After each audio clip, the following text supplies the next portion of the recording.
Bienvenidos.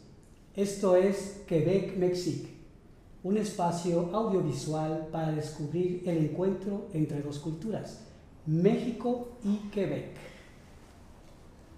Vamos a conversar con personas, con mexicanos que han desarrollado gran parte de su vida en esta parte francófona de Norteamérica, pero también aquellos quebequenses que se han permeado de la cultura mexicana y que han desarrollado precisamente el encuentro entre México y Quebec. En esta ocasión, para inaugurar nuestro espacio, tenemos un extraordinario invitado. Él es Julián Durazo, profesor de la Universidad de Quebec en Montreal. Bienvenido, Julián, ¿cómo estamos? Hola Mauricio, muchas gracias por la invitación. No sabía que yo era el primero. Te Sí, lo agradezco mucho. Vamos a inaugurar contigo. ¿Quieres un poco de café? Te lo agradezco mucho. ¿Café veracruzano? Café de la región. Excelente. Para comenzar bien la mañana y la emisión. Bien, Julián, tú eres de la Ciudad de México.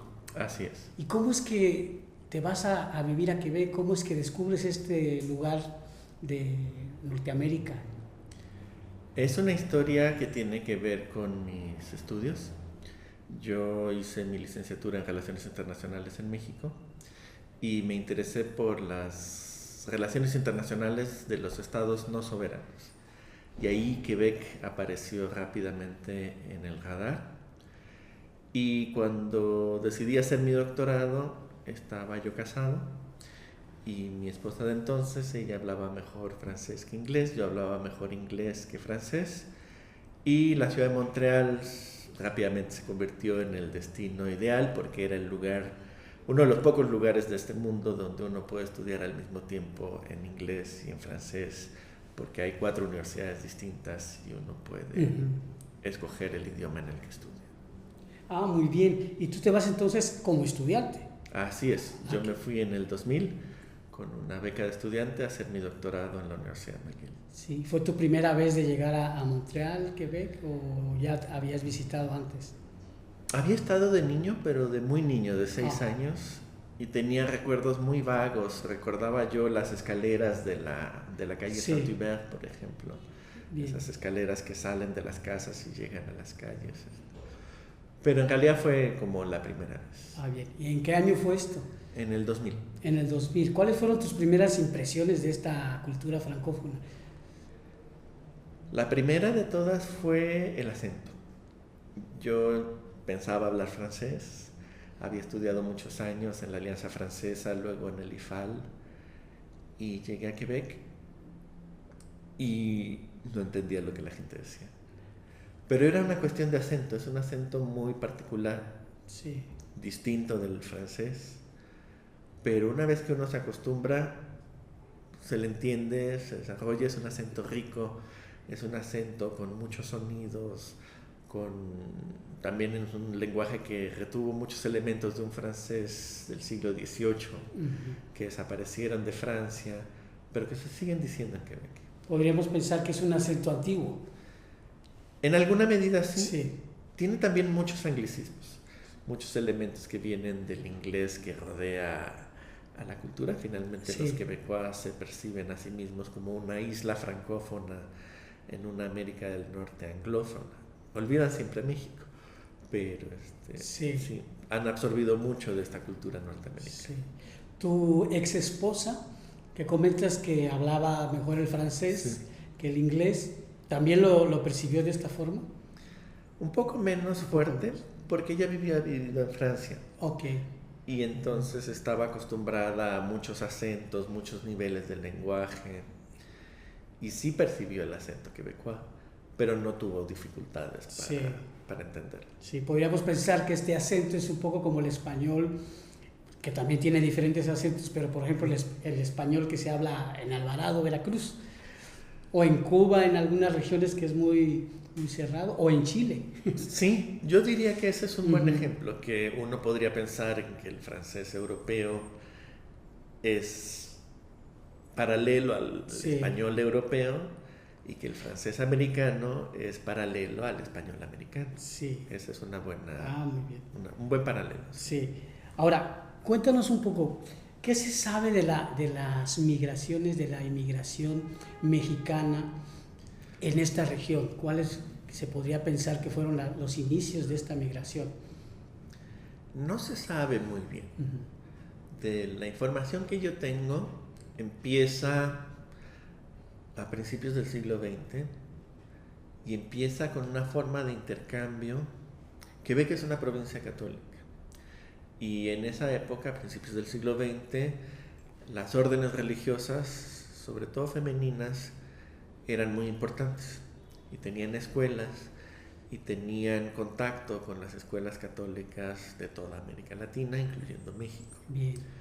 Y hubo algunas mujeres que fueron estudiantes de estas órdenes religiosas quebecois presentes en México, que fueron a continuar sus estudios allá, se volvieron monjas, se quedaron allá y un poco su historia se perdió, pero ese es el primer elemento. Luego sigue otra historia que es la de los trabajadores agrícolas temporales, que es un mal nombre para el programa porque no son tan temporales como parece, porque son personas que viajan de México y trabajan, sí, durante un cierto número de meses, el periodo agrícola que empieza en algún momento a fines de abril, principios de mayo y que termina en algún momento a fines de octubre. Estas personas van, sobre todo hombres en este caso, y trabajan en las granjas, preparan la tierra, plantan los vegetales, las frutas, los cuidan y finalmente los piscan en la cosecha, los empacan y en ese momento regresan a México para el invierno. Pero no es temporal en la medida en que es un círculo y normalmente son los mismos trabajadores que vuelven a las mismas granjas durante periodos que van de 5, 10, 20 años. Entonces son otra presencia mexicana.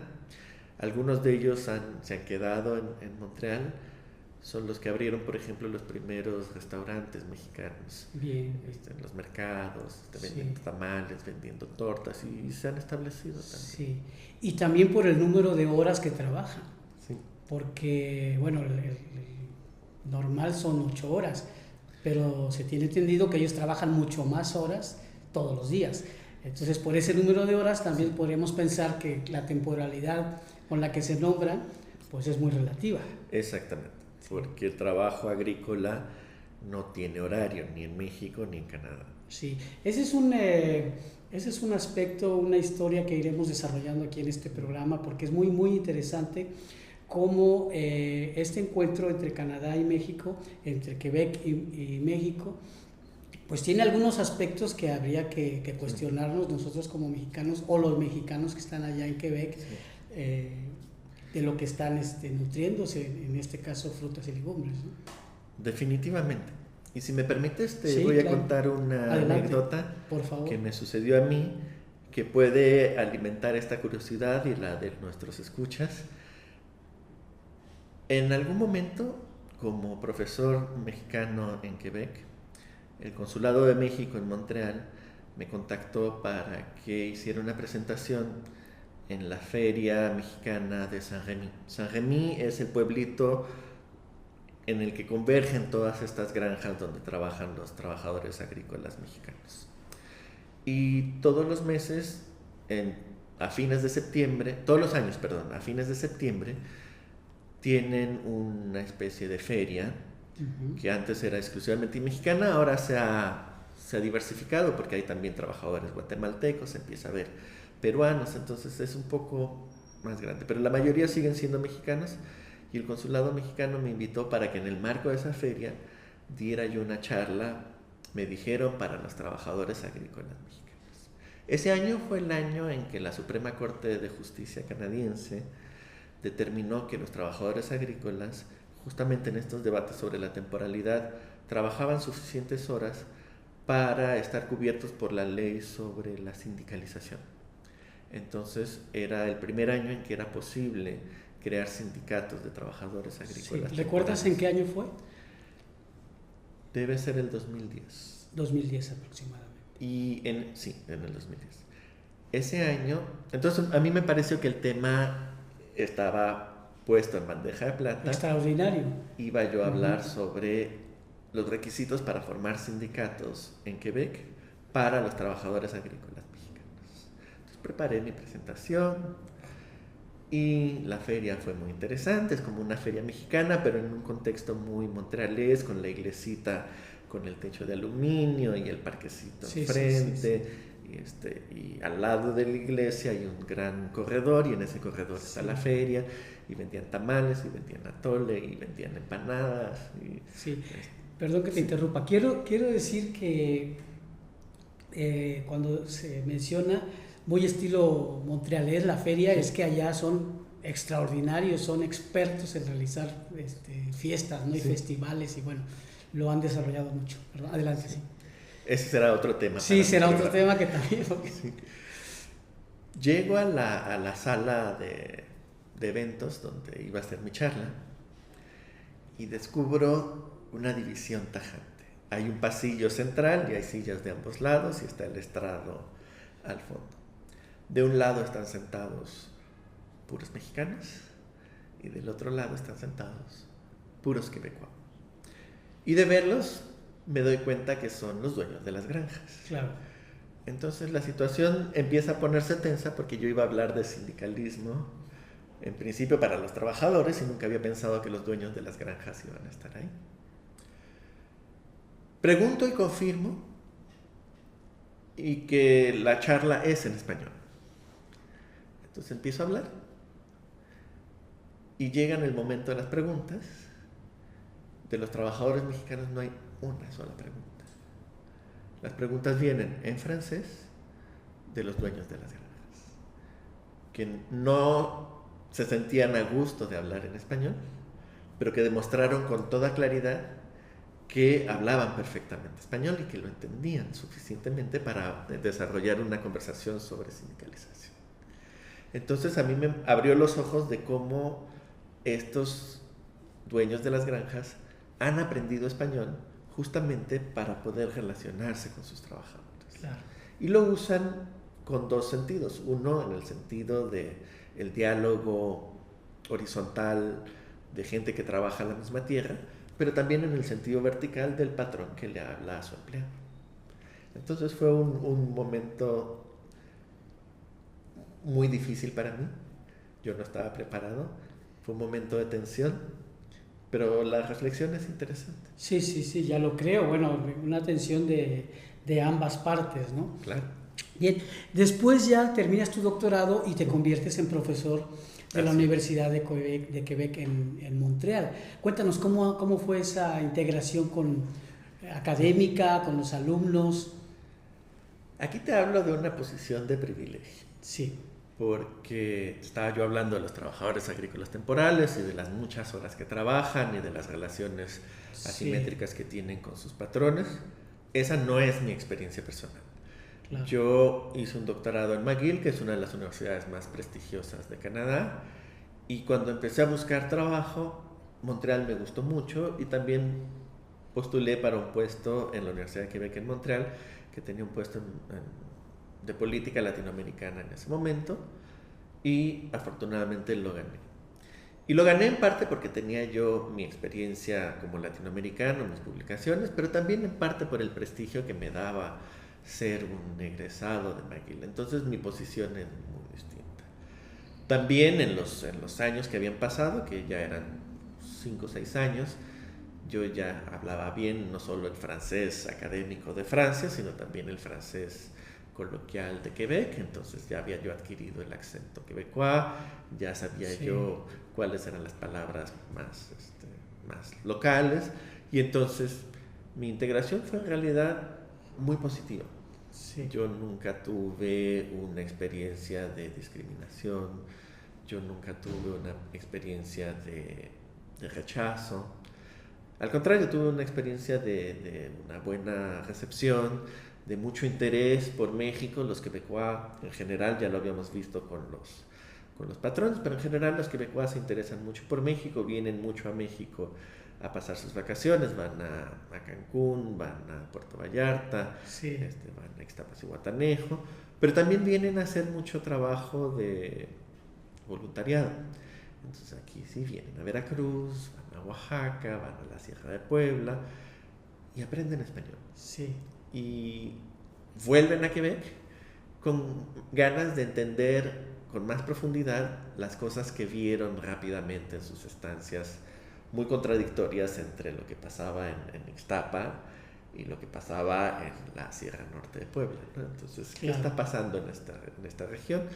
Entonces, las clases de política latinoamericana siempre están llenas de estudiantes, algunos latinoamericanos, pero muchos quebecuos. Sí, ¿cuántos años tienes ya de dar clases de esta Desde el cátedra? 2007, vamos en 17 años. Sí, ya es una gran experiencia, sí. y pues debes estar muy nutrido de este contraste de las dos culturas, ¿no? Sí. Que precisamente en este programa queremos sí. desarrollar y descubrir más sí. ampliamente. Ese es un contraste que es muy enriquecedor porque crea muchas preguntas sí. que uno debe buscar las respuestas para ellas, sí. Entonces crea reflexiones que, bueno, como tú y yo las hemos estado desarrollando sí. desde hace años. Sí, yo viví en la ciudad de Montreal también varios años, y bueno, una de las primeras cosas también que me asombraron fue este contraste de Montreal, la ciudad como tal, sí. con el resto de Quebec. Sí. Pero también Quebec, Montreal, Quebec y la provincia de Quebec con el resto de Canadá. Cuéntanos un poco de esta independencia que tienen los quebequenses en cuanto a su cultura, en cuanto a su a venir como canadienses. Canadá es un país oficialmente bilingüe, vamos a empezar por ahí, sí. porque es lo más fácil. Y eso quiere decir que tiene una provincia en la que se habla francés, que es Quebec. Tiene 8 provincias que son oficialmente anglófonas. Tiene una provincia bilingüe que es Nuevo Brunswick, que es muy pequeña, pero bueno, tiene esta particularidad de que la población es más o menos mitad y mitad francófona y anglófona. Son dos mundos diferentes. Las formas de pensar, las formas de ver el mundo, las formas de crear relaciones sociales, las formas de hacer negocio, las formas de hacer política, las prioridades sociales son distintas. Sí. Entonces, eso crea en Canadá una dinámica muy difícil porque armonizar estas dos cosas cuesta mucho trabajo.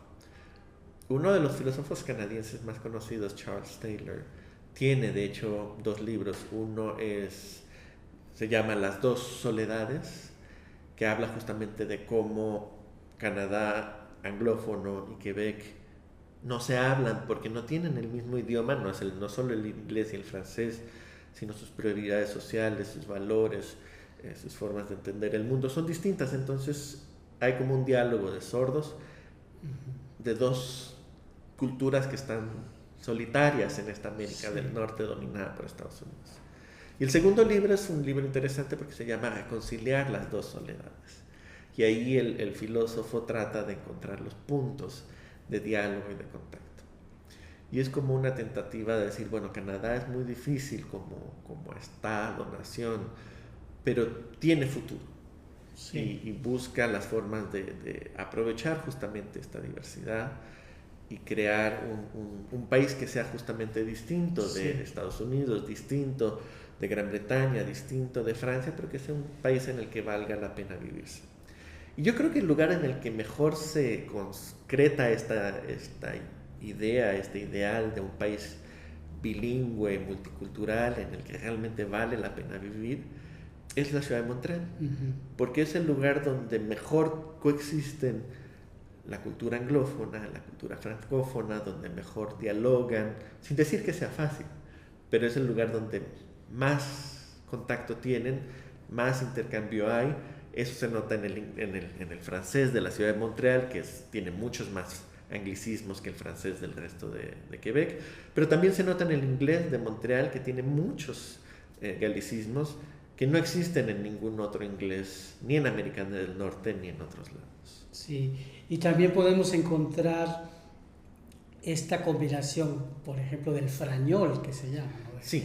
De descendientes de latinoamericanos que hablan ciertas palabras en español y ciertas palabras en francés y hacen una combinación, o del inglés-francés, que también sobre todo los jóvenes, ¿no? Así es sumamente interesante, Sí. porque lo que pasa no es que, al menos hasta donde yo veo, no es que los Sí. idiomas se mezclen y se vuelvan uno solo, sino que existe esta tendencia de hablar una frase en uno, luego pasar al siguiente, luego 3 frases Sí. en otro, y eso se hace mucho entre el inglés y el francés. Sí. Entonces los latinoamericanos que vivimos en Quebec nos hemos adaptado a esa forma de Claro. hablar, y en efecto así hablamos también. Entonces no es un frañol en el que una palabra está en francés y la siguiente en inglés, Son en frases español, más bien. sino una frase sale Sí. en inglés y la persona responde en francés y la persona contesta en español y luego sigue Sí. otra en español y luego el término más claro está en francés, entonces usamos el francés, Sí. y ahí va y viene. Y para quien no habla los dos idiomas resulta muy difícil seguirlo, porque Sí. salta uno, como dicen en francés, du coq à l'âne, ¿cómo se dice en español? Del tingo al tango. Del tingo al tango. Okay. Muchas dicotomías, muchas contradicciones, muchas cosas, Sí. pero que a la vez enriquecen la cultura, ¿no? Claro. Irónicamente, bueno, una de las cuestiones que yo observé y que me cuestiono y que quisiera ver tu opinión, que cuando juegan el hockey, los canadienses, que así se llama creo que el equipo, Sí. todos son canadienses. Sí. Sin embargo, los quebequenses, ahí en su territorio, dicen los canadienses para hablar del resto de Canadá. Entonces, pero cuando esté el hockey, Sí. creo que ahí se unifica el que todos se sienten Sí. canadienses, ¿no? El equipo de Montreal se llama los canadienses, e históricamente ha sido un muy buen equipo. Uh-huh. Hace mucho que no gana la Copa Stanley, Sí. que es la copa de la Liga de Hockey Norteamericana, pero ha estado cerca recientemente, Sí. y históricamente la ha ganado varias veces. Sí. Entonces es un motivo de orgullo para la ciudad. Y el hockey efectivamente unifica a todos los que viven en Montreal, porque todo el mundo juega hockey. Entonces los deporte. canadienses, los franceses, los anglófonos, los inmigrantes, todo el mundo juega hockey, entonces todo el mundo se Sí. identifica. Lo que es interesante es la historia de ese nombre. Se llamaban los canadienses y en francés Le Canadien. Canadien. Y ese nombre no se traduce al inglés, entonces cuando hablan del equipo en inglés dicen The Canadien. Uh-huh. Lo pronuncian muy mal, pero lo tratan de pronunciar en francés, porque hace referencia al nombre histórico de los quebecois, que era Canadien français, canadienses franceses, canadienses de lengua y de cultura francesa. Para el nombre del equipo guardaron nada más canadiense, Sí. pero la parte canadien français está ahí presente. Entonces por eso se traslada tan fácilmente al nacionalismo quebecois contemporáneo, porque sigue haciendo referencia a esa cultura francófona, Sí, sí, sí. a la que los anglófonos que viven en Montreal se adaptan. Ah, qué locura, ¿no? Es una locura. Sí, ahora, tú te casas, tienes tus hijos. ¿Cómo es criar hijos pues en esta forma híbrida? Sí. Y la educación allá en Quebec? Mucho ya está dicho, porque Sí. es este diálogo entre culturas, encontrar equilibrios que a veces son precarios, es encontrar formas creativas de hacerle frente a los desafíos. Entonces, una de las cosas que me vienen siempre a la mente cuando hablamos de criar hijos, Mexicois pusiste alguna vez. México, sí. Es el tono con que se le habla a los hijos. Okay. Y me daba yo cuenta, sobre todo a la salida de la escuela, en ese momento en el que los niños juegan en el patio de la escuela y se mezclan, que el único que levantaba la voz para hablarles a sus hijos, de todos los padres que estábamos ahí, era yo, el único mexicano que estaba ahí. Y para bien y para mal. Entonces, cuando había que reprenderlos porque se estaban tratando de volar la barda, cuando estaban colgados de un árbol. Pero también para saludarlos de, hola, mi hijo, ¿cómo estás? Besos, abrazos y toda la laraca latina. Y así lo ven los demás, ¿no? Ah, sí, el papá latino y sus hijos, ¿no? Y eso como que nos separaba un poco, ese tono, ese subir y bajar la voz, esa laraca justamente. Sí. Es muy latina. Pero nunca me sentí... Sí me sentí diferente, pero nunca sentí un reproche. Y bueno, en invierno, y esta es la otra anécdota, pues uno puede jugar unos minutos, pero no mucho más. Pero los niños quieren estar con sus amigos y quieren desarrollar sus relaciones. Un poco Entonces, más. sí, por favor. Una cosa que se me ocurrió y que tuvo mucho éxito fue que, como yo vivía a una cuadra de la escuela, en realidad sigo viviendo allá a una cuadra de esa escuela, pues lo más fácil era, después de que ya habían agotado los 15 minutos que se podía estar a menos 10 grados afuera, pues invitaba yo a toda la chiquillada a mi casa y les hacía café, chocolate caliente. Chocolate caliente a la mexicana, marca abuelita o del que hubiera, mexicano, oaxaqueño, veracruzano últimamente. Sí. Y la locomotora que tú me mostraste. Claro, aquí en Jalapa. Y hacía yo chocolate caliente para los niños y a veces también para los papás. Y la tradición del chocolate caliente también existe en Canadá, pero el chocolate caliente mexicano tiene canela. Y eso lo hace diferente de todos los otros chocolates calientes que hay allá. Y entonces, no solo era porque estaba cerca, sino porque el chocolate caliente era mexicano y a todos estos niños y a sus papás les gustaba ese chocolate caliente con canela que solo había en esa casa de México. Ah, genial. Sí. Ok, entonces digamos que bueno, la integración de los niños, de los hijos de mexicanos o latinoamericanos en general, o de personas que no son de Quebec, se da muy bien la integración.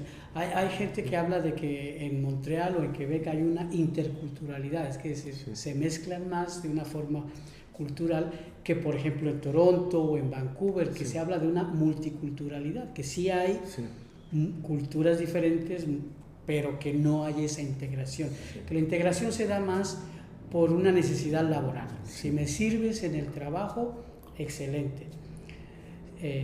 Puedes entrar a la empresa, te doy el trabajo, pero si no, y no me importa de dónde vengas, ¿no? Y en Quebec, ¿no? En Quebec parece ser que sí les interesa mucho esa integración, esa mentalidad, esa forma de pensar que traigas tú para incluso el trabajo. Sí, pero no hay que idealizar demasiado. Okay. Entonces, lo que pasa en Montreal, pero no pasa en el resto de Quebec. Entonces, esta interculturalidad, este diálogo, mezclar el idioma francés con el otro idioma, con el español en nuestro caso, pero también ocurre con el árabe o con el chino, en fin, dependiendo de las comunidades. Es distinto de lo que sucede en el resto del Canadá francés, ¿sí? Donde casi no hay inmigrantes, entonces casi no sucede. Y los inmigrantes no van al interior de Quebec, no van a la ciudad de Quebec, no van a Sherbrooke, no van a Belleuil o a Saint-Jérôme, porque no se sienten acogidos, no se sienten recibidos. Es difícil, es muy difícil encontrar un puesto de trabajo. En Montreal es diferente, porque ahí sí el jefe puede ser de origen chino y el jefe del jefe puede ser de origen árabe y el dueño de la empresa pues es un quebecois francófono. Y ahí hay más diálogo, justamente porque como la ciudad es más compleja, tiene todas estas locuras de las que hablábamos, pues hace que la gente esté más abierta y más dispuesta a experimentar. Y sí, en Montreal es este diálogo cultural, esta interculturalidad, como la llamó el gobierno quebecois, es un término oficial, ocurre como en ningún otro lado. En Toronto, en Vancouver, se habla más de procesos de guetoización, ¿no? Entonces, los chinos viven con los chinos y los los indios viven con los indios y los mexicanos viven con los latinos en general. Ahí hay menos diferencias, pero viven como en silos separados y se encuentran en el lugar de trabajo y luego regresan a sus propias comunidades. Y en Quebec hay más intercambio, entonces ahí juegan hockey los rusos con los mexicanos, con los salvadoreños, con los quebecuas. Los mexicanos vamos a los restaurantes indios, los indios van y compran en las tiendas mexicanas, en fin, hay un diálogo más. Sí. Pero eso es particular de Montreal. También otra cuestión que me gustaría mencionar es que quizás también se permiten las diferentes culturas desarrollarse como tal, a pesar o justo con este intercambio muy cercano entre las diferentes culturas. Por ejemplo, observaba mucho cuando el Mundial de Fútbol, o sea, los brasileños si ganan un partido, pues prácticamente se toman la ciudad y festejan por toda la ciudad como si estuvieran en su país. Y no se encuentra mayor repercusión.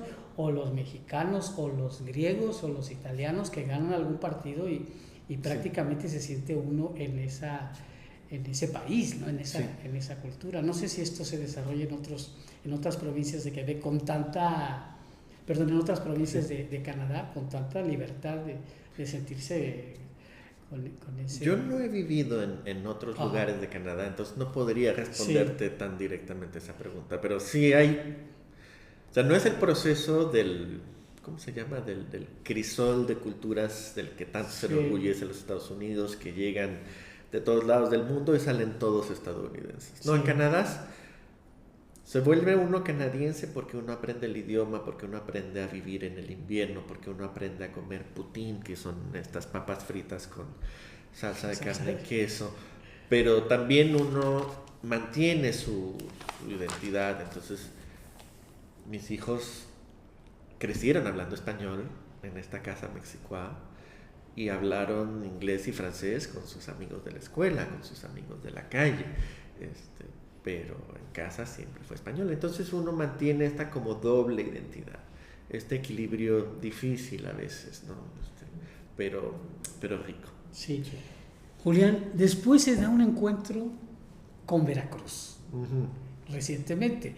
Me conversabas en otra ocasión que hiciste unos estudios en Brasil, en una provincia precisamente que tiene una semejanza con Veracruz, ¿no? ¿Cómo surge este encuentro, este interés por Veracruz?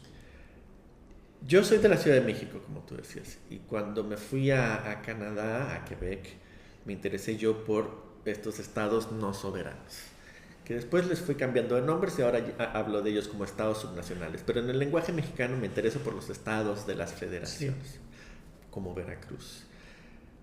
Durante mucho tiempo yo trabajé sobre Brasil y sobre el estado de Bahía, que es el que dices que se parece mucho a Veracruz, justamente porque está sobre el mar, porque tiene una tradición marítima, porque tiene una presencia afrodescendiente, porque tiene una presencia indígena, porque tiene un gran puerto, pero también un interior muy rico y muy diverso.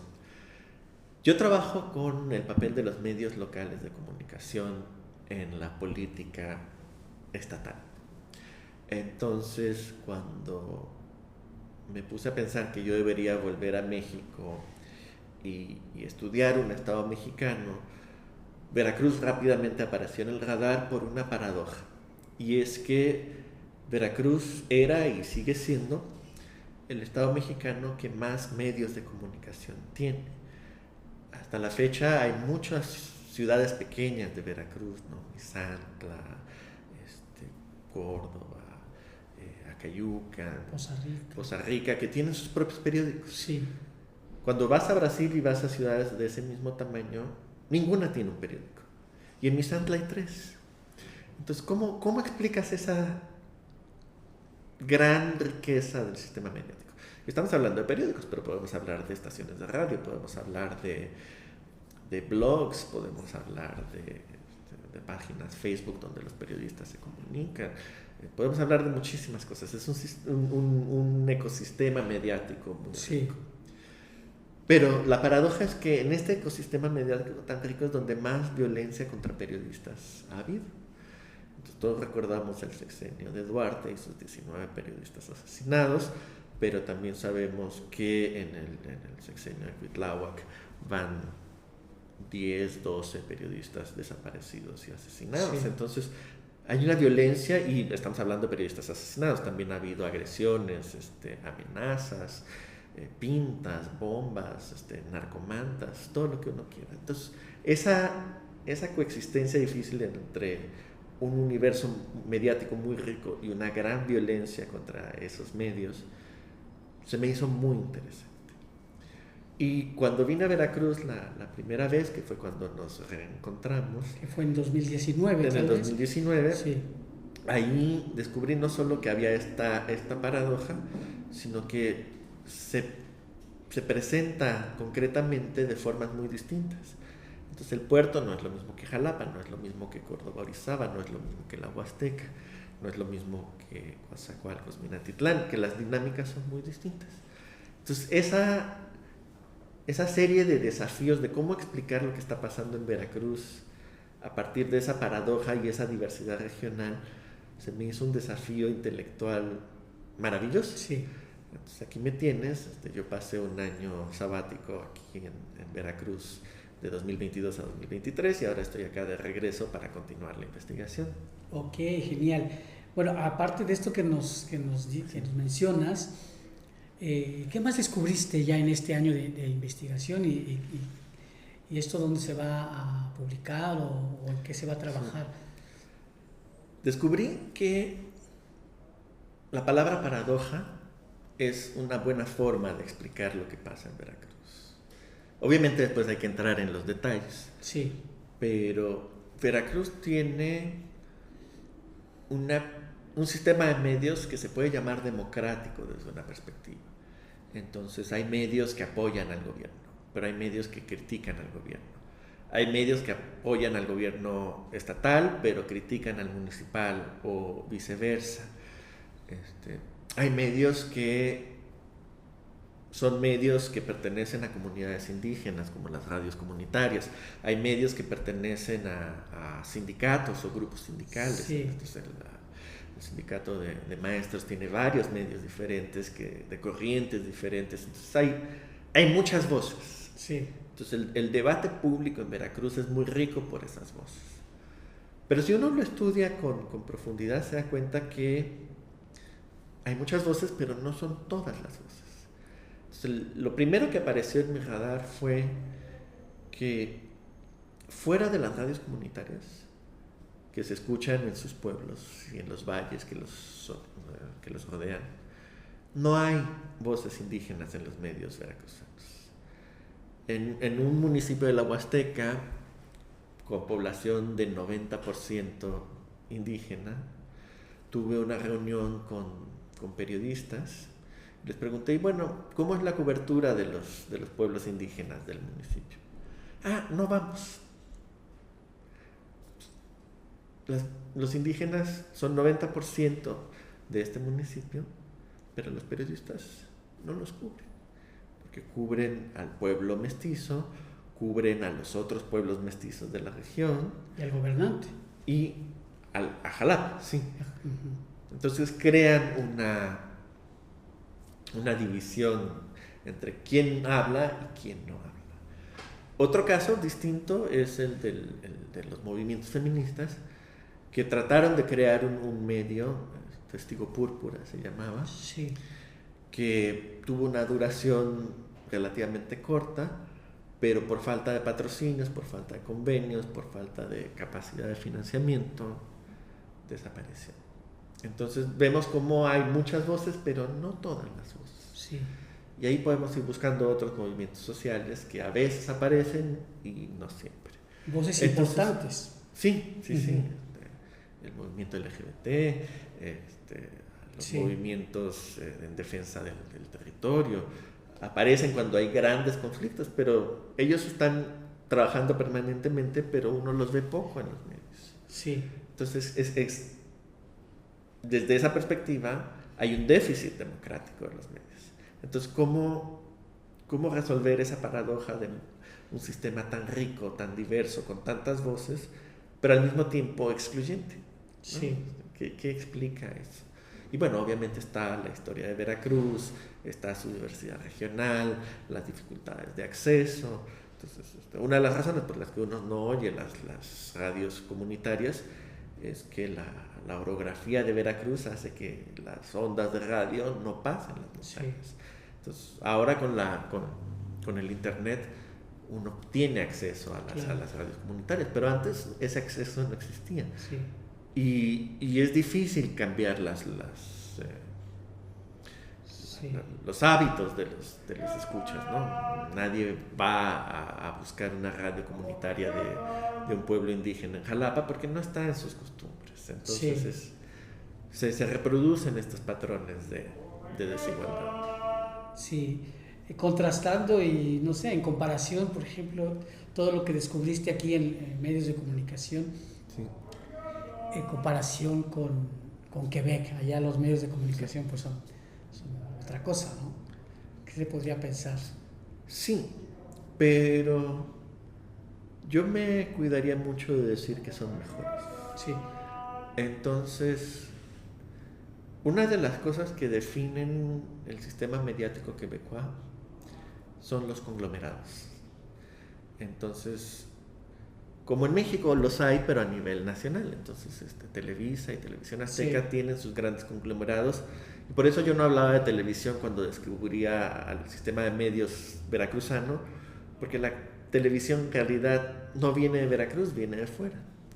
Entonces viene de estos grandes conglomerados. En Quebec los conglomerados son quebecois, pero son conglomerados, son grandes empresas que tienen muchas antenas diferentes. Entonces Quebecois, la más grande de todas, tiene radio, tiene televisión, tiene periódicos, tiene el sistema de difusión de cable, entonces para que veas su televisión, y tiene el sistema de internet para que leas los periódicos en línea. Todo está conectado. Y tiene las impretas para que imprimas tus periódicos y tus libros. O sea, tienen un sistema muy cerrado, muy dominante, con una voz muy monótona.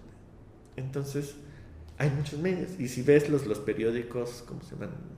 Vecinales, que hay muchos, cada barrio tiene el suyo. Pero si los comparas, vas a ver que hay dos, los que están en inglés y los que están en francés, sí, porque también son producidos por conglomerados. Entonces, hay muchos medios, pero pocas voces. También. Mucho menos que en Veracruz. Sí. Entonces, es una paradoja interesante. Sí. Bueno, Julián, parece ser que has hecho bastante aquí en el estado de Veracruz en recientes fechas, y se logra, por medio de ti, un intercambio entre la Universidad de Quebec en Montreal y la Universidad Veracruzana aquí en nuestro estado. Cuéntanos un poco cómo se da esto y qué se ha logrado. Sí. Digamos, yo me he metido mucho en eso y por eso fui yo el que transmitió directamente el convenio de la rectoría de la UV a la UQAM. Pero no soy yo el único investigador de la UQAM, la Universidad de Quebec en Montreal, que trabaja con la UV, ni mucho menos. Sí. Esa relación es rica, data de décadas. No solo es en ciencias sociales, también en psicología, también en biología, en estudios ambientales. Hay muchos puntos de contacto. Entonces ese acuerdo lo ayudé a negociarlo yo, porque tengo la suerte de conocer personalmente a Martín Aguilar, que en su momento era el director del Instituto de Investigaciones Histórico-Sociales, ahora rector de la universidad, que ha mostrado mucho interés por esta relación con la UQAM. Y entonces, cuando llega Martín a la rectoría, una de las primeras cosas que hace es que firma ese acuerdo, y yo lo llevo a la Universidad de Quebec, y allá lo validan, y este convenio está en vigor desde entonces, y ha permitido, digamos, darle un marco institucional a todas estas cosas que se hacían de forma más informal. Una de las cosas importantes de este marco es que los investigadores tenemos mucha autonomía y mucha independencia para hacer las cosas que queremos, no necesitamos tanto de estos marcos institucionales.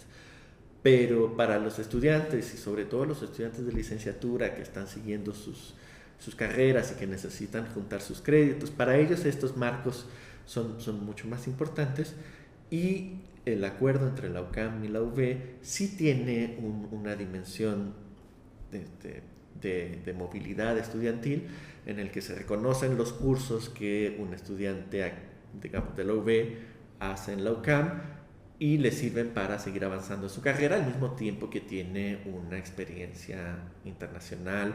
Sí. En Montreal se enfrenta a toda esta diferencia, esta riqueza, estos diálogos, a este francés americano. Y de las ventajas de este convenio, una es que el estudiante de la UV no necesita pagar las colegiaturas de la UCAM, que son bajas para Canadá, pero que representan un buen dinero en términos mexicanos. El estudiante de la UV sigue inscrito en la UV y paga la colegiatura de la UV, sí, incluso si está estudiando en Quebec. Y no solo eso, sino que también tiene acceso a becas de movilidad que le permiten financiarse, sí, en parte, al menos, el viaje a Quebec. Y finalmente existe un programa del gobierno federal canadiense que se llama Futuros Líderes de las Américas, que también otorga becas. Ahí sí son de excelencia, son mucho más competidas, pero esas becas existen para estudiantes tanto de licenciatura como de posgrado que quieran hacer estancias de estudios en la UCAM. Tendríamos que difundir mucho más esa información. Exactamente, y por eso estoy hablando de ello aquí, sí, para que nuestros escuchas, claro, sepan, y si están interesados, pues te contacten y tú me pongas en contacto con ellos para que sigamos este proceso, sí, que, bueno, tiene su dimensión burocrática, pero es mucho menos engorrosa de lo que se piensa, y sobre todo las ventajas, ¿no?, de enriquecimiento académico, pero también personal, el aprendizaje de un nuevo idioma, el conocer una nueva cultura, sobrepasan por mucho el costo de llenar un formulario. Absolutamente. A reserva de lo que quieras agregar, Julián, muchas gracias por esta conversación tan interesante. Yo te agradezco, Mauricio, la invitación, te agradezco el café, que está delicioso. Pues quería solo concluir felicitándote por muchas gracias. Por esta iniciativa. Me parece que este diálogo Quebec-Mexique es sumamente rico, tiene muchas dimensiones que explorar, entonces tiene mucho futuro este programa, y bueno, espero haber lanzado un montón de preguntas abiertas que a lo mejor puedan irse abordando en programas futuros. Y nuevamente te agradezco, seguiremos en contacto, y este diálogo seguirá en ondas y fuera del estudio con mucho placer. Muchas gracias, Julián. Gracias a ti. Sí, y muchas gracias a Mauricio Cuevas Galloso, que nos permite este espacio para desarrollar este programa. También muchas gracias a nuestro operador técnico, Iván Tello.